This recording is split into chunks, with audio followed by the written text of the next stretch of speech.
Bir kechaning o'zida tanadagi ortiqcha yog'lardan qanday qutulish mumkin?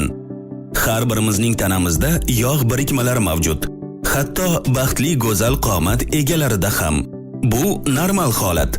Ammo qorin sohasidagi ortiqcha yog' uning tanadagi boshqa turlariga qaraganda sog'liqqa ko'proq ta'sir qilishi mumkin. Ortiqcha vazn har doim ham sog'liqda muammolar borligini anglatmaydi. Biroz to'lacha, shu bilan birga sog'lom odamlar ko'p. Aksincha, ba'zida ozg'in odamlarda metabolik muammolar mavjud bo'ladi. Buning sababi shundaki, teri osti yog'lari sog'liqqa unchalik ta'sir qilmaydi. U faqat ko'rinishda noqulaylik tug'diradi. Shunday emasmi? Qorin bo'shlig'idagi yog' haqiqiy dushman. U nafaqat sog'liq uchun zararli, shu bilan birga undan qutulish anchayin qiyin. Shunchaki kiyimni torroq turishga majbur qiladigan narsa emas. Sog'ligingizga qanday ta'sir qilishini bilmoqchimisiz? Mana javobi. Yog'larning bir turi teri ostida joylashgan. Ikkinchisi esa ichki a'zolar, masalan, o'pka, jigar va yurak atrofida. Bu tur visceral yog' deb ataladi va u hatto ozg'in odamlar uchun ham zararlidir. Lekin xavotirlanishga shoshilmang. Tanaga biroz miqdorda visceral yog' kerak. Nima uchunligini taxmin qilib ko'ringchi? U ichki a'zolar atrofida xavfsizlik yostiqchalari kabi vazifani bajaradi. Lekin hamma narsada me'yor bor. Ortiqchasi qon bosimi, yurak kasalliklari va hatto saratonning ayrim turlariga sabab bo'lishi mumkin. Qorin bo'shlig'ida ortiqcha yog' borligini qanday aniqlash mumkin? Sizga eng oson yo'lini o'rgataman. O'lchov lentasini oling va uni belingizga o'rang. Xo'sh, shunday qildingizmi? Endi aylanani tekshiring. Buni tik turgan holda qilishni unutmang. Lentani kindik atrofida aylantiring. Shunda o'lchov aniqroq bo'ladi.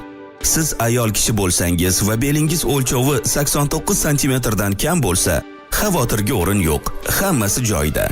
Agar ko'proq bo'lsa, siz tez orada men aytadigan diyetani boshlashingiz kerak.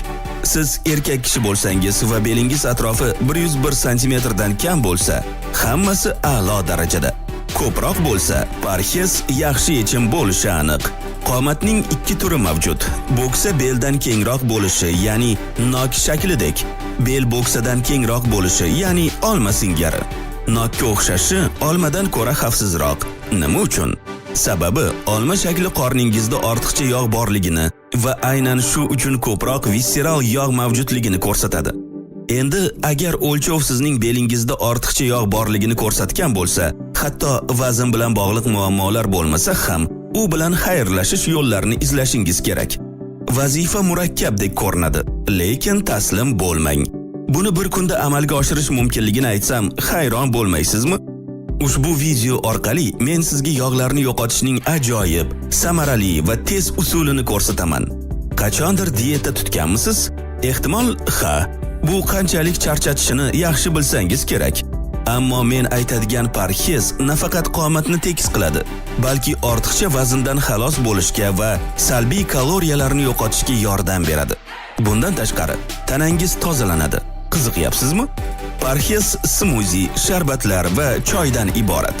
Choyni sevuvchilar uchun ajoyib yangilik. Bularning barchasi detoks vazifasini bajaradi, ya'ni qo'shimcha ravishda tanani tozalaydi.